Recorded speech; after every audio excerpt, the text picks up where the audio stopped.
मैंने हमेशा सोचा कि मुझे इस पर्दे पर कभी नहीं आना है क्योंकि मैंने हमेशा देखा कि मेरे ख़ानदान के जो लोग थे, मेरी माँ, my dad, my grandfather, they all used to work so hard. इतना काम करते थे कि मुझे हमेशा लगता था कि मुझे इतना ज़िंदगी में काम करना ही नहीं है। अगर मुझे कुछ बनना है तो मैं ज़रूर कुछ बनूंगी, लेकिन इतना काम करके नहीं बनूंगी।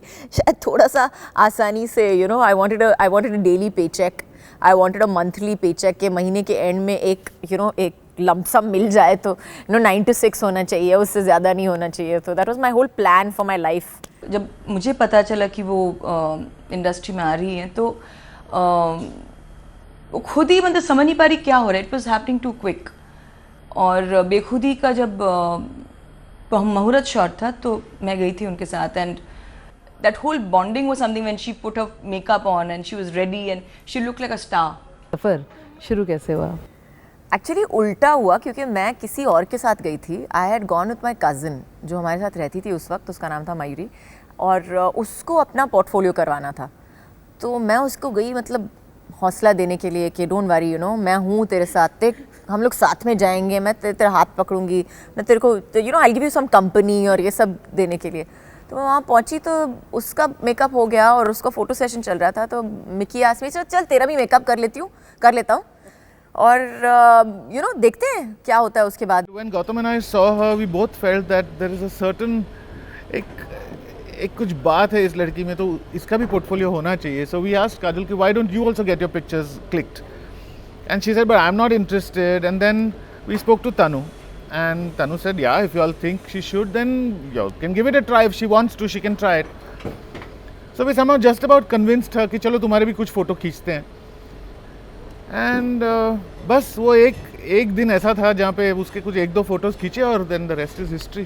तो मैं बैठ गई कैमरा के सामने और then Rahul uncle saw my photographs and approached me for a film and things like that, and that's how it started. और फिर जैसे कहते हैं कि on my muhurat my dad told me, मेरे मुहूर्त पे मेरे डैडी ने मुझे बोला था कि एक बार वो चूना लग गया ना फेस पे तो कभी निकलता नहीं है। और I always looked at him and said, ऐसा कुछ नहीं है dad, I am different, I will prove to you that I am different, but obviously I'm not.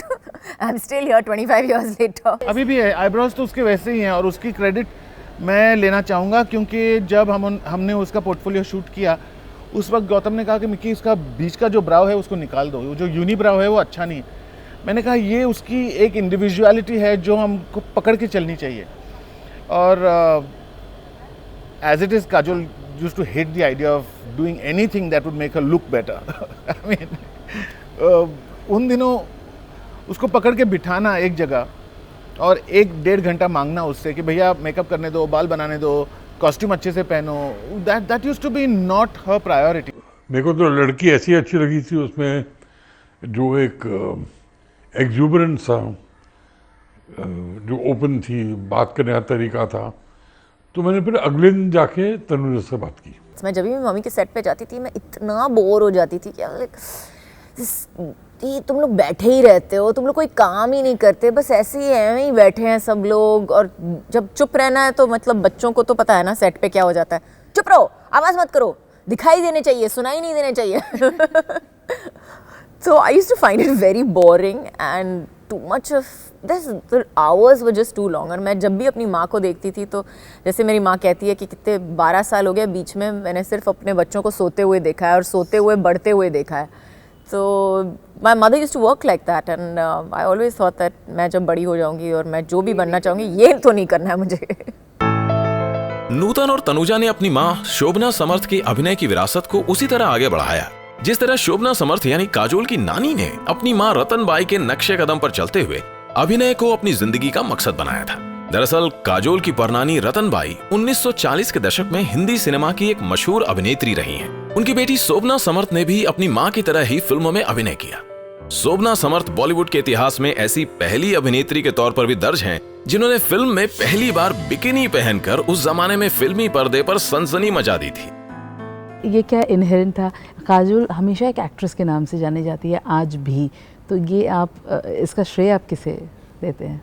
कुछ हद तक मैं कहूँगी कि ये this is hard work, it is very very hard work, और उसका श्रेय मैं अपने माँ को और अपने डैडी को दूँगी क्योंकि my mother, my grand mother, my great grand mother, मेरी जो जितनी भी मेरी नानी की माँ, my dad, all of us are basically, I've seen them working so hard all their lives that it's ingrained inside me. दरअसल माँ ही नहीं बल्कि पिता की तरफ से भी काजोल का फिल्मी दुनिया से पुराना और गहरा रिश्ता रहा है।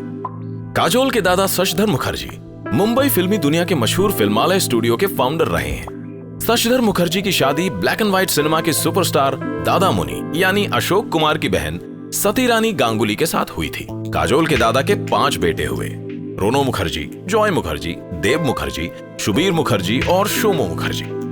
काजोल के ये सभी चाचा फिल्मी दुनिया से जुड़े रहे हैं और उनके पिता शोमो मुखर्जी भी निर्माता निर्देशक रहे हैं और उन्होंने छलिया, बाबू, 50-50 और पत्थर के इंसान जैसी सफल फिल्में बनाई हैं। आई थिंक ख़ास जो एक फीलिंग होती है वो अंदर से आती है। वो अपने आपके जो मैंने हमेशा सोचा था कि my dad used to give me that feeling that I was very special to him. So I think वो एक फीलिंग होती है जो आपके माँ बाप आपको देते हैं बचपन में, और बड़े होते होते I think you kind of develop your, जैसे आपकी पर्सनालिटी बढ़ती रहती है और एक कॉन्फिडेंस आता है कि आप किस चीज़ के बने हो, किस मिट्टी के बने हो, तो ऑटोमेटिकली आपको पता चलता है कि आपकी खासियत क्या है। मैं कहूँगी कि जो रास्ता है वो हमेशा मुश्किल होता है सब के लिए, किसी के लिए आसान नहीं है। The pitfalls are different, problems अलग होते हैं। जो फिल्म फैमिली से होते हैं उनके सामने एक्सपेक्टेशंस बहुत होते हैं और ज़्यादातर लोग मुझे लगता है उन एक्सपेक्टेशंस के सामने ही गिर जाते हैं, और जो फिल्म से नहीं होते हैं तो उनके लिए कोई एक्सपेक्टेशंस नहीं होते हैं, लेकिन but they don't have the contacts maybe. It's very very difficult, बहुत मुश्किल है यहाँ पे आके to be a star. Beauty का देखिए सबका अपना अपना नज़रिया है। मेरे लिए ब्यूटी उस एक्टर में है जिसमें ये सब गुण हो, एक्सूबरेंस हो, काम करने का शौक हो, ये सब जो काजल में था। देखिए, बेखुदी हमारी पहली फिल्म थी और हर इंसान के लिए जो पहली फिल्म होती है वो उसके बारे में वो कुछ नहीं भूल पाता है। यू रिमेंबर एवरीथिंग है। सेट्स पर तो बहुत मस्ती हुई थी, there's no doubt about that। जब हम कनाडा में शूटिंग कर रहे थे, मुझे याद है कि हम लोग गए थे अक्टूबर नवंबर के महीने में, तो वहाँ पर ठंड शुरू हो गई थी यार। एंड हमारे जो कॉस्ट्यूम्स, जो कपड़े बने थे वो सारे बॉम्बे से बने थे, सारे कॉटन के कपड़े थे। ऑफ कोर्स जैकेट्स थे but they were not geared up for Canadian weather. तो हमारी जो सेट पर जो हालत होती थी काजल और मेरी, और काजल बेचारी वो मिनी स्कर्ट, शॉर्ट स्कर्ट्स में पहनकर उसको गाना भी गाना है, और कभी लेक के ऊपर बोट में हम लोग घूम रहे हैं, या you know we had all these kind of sequences. 4 बजे सुबह उठो, 10 बजे सुबह सो जाओ, फिर से वापस 4 बजे सुबह उठो, अपने कपड़े खुद इस्त्री करो, यू नो सेट पे जाओ। It was ridiculous, but I think Bekhudi was a fantastic learning experience for me. और जितना मुझे कमल जी ने, और Kamalakar Rao was the cinematographer of the film at that point of time, and Rahul uncle, of course Rahul Rawail was the director, और जितना उन्होंने मुझे बैठ के समझाया है फिल्म मेकिंग के बारे में कि बेटा ये देखो, और उस वक्त मॉनिटर नहीं हुआ करते थे, तो ही वुड शॉट कैसे दिखाऊं, तो he would go and stand there, जैसे देखो इतना फेस है आपका। तो technically speaking they have taught me more than I have learnt in all my films combined, literally. So I will never forget that experience. मैं कभी भूल नहीं सकती हूँ। मैं कभी जो उनकी सीख है मैं आज तक यूज़ करती हूँ सेट पे, जब भी शॉट के लिए भी जाती हूँ तो